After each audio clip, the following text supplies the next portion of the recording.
Let's compare the results we get from a search within an academic database to those that we'd get by using Google or a similar web search tool. I suggested using Science Direct. You can access that through one of the research guides. The anatomy and physiology one would get you there, or you can get to all of our databases by clicking the database tab and then browsing alphabetically. Here is Science Direct, the first in the S's. And if we do a search for pre-diabetes nutrition, which was our example, we get just short of 6,000 results. We'll come back and look at these results more carefully in a moment. If we run the same search on the web, we're bound to get many more results, in this case about 14 million results, nearly 15 million. Let's take a quick look at the kinds of results that are returned from those searches. So we have Johns Hopkins Medicine, WebMD, Healthline, Everyday Health, Cleveland Clinic Health Essentials, and if we continue to browse further down, we see some results from magazines like Forbes, which is for the most part financially focused. Here's a county department of health.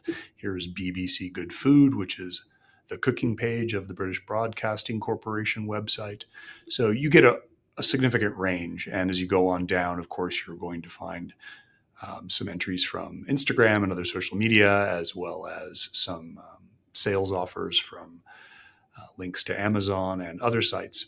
Now, Johns Hopkins Medicine is a fairly reputable and reliable source of medical information, as is the Cleveland Clinic. But if we click on one of them, what you'll see is that this isn't a research article. It doesn't include any of the characteristics that we'll learn to look for in a research article. Instead, it's an article aimed at very much a mainstream public audience. So it's got some bullet points, a few graphs, some sections divided into questions like this. That is not necessarily bad. This might be a reasonable place for people to begin investigating prediabetes or prediabetes nutrition, but it is not the sort of site or the sort of resource that you're going to be citing for your instructors in purposeful research projects that you're engaged in.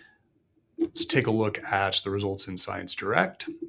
So typically we will get the title of the article here, which is linked to open the article, and then we'll get the source immediately underneath. So in this case, a journal called Drug and Alcohol Dependence, this one, the American Journal of Clinical Nutrition, this one, the Canadian Journal of Diabetes, Journal of the Academy of Nutrition and Dietetics.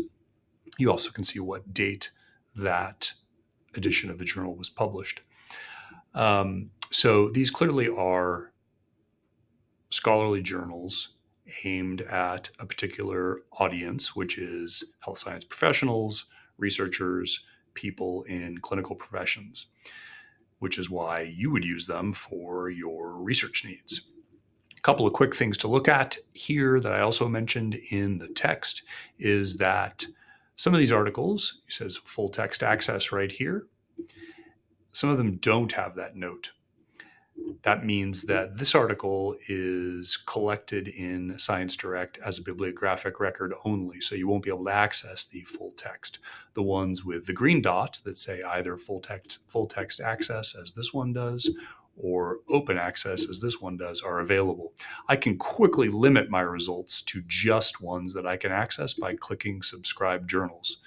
I've got about half the number of results now, but they all now have this green dot, which means I can access them in their entirety.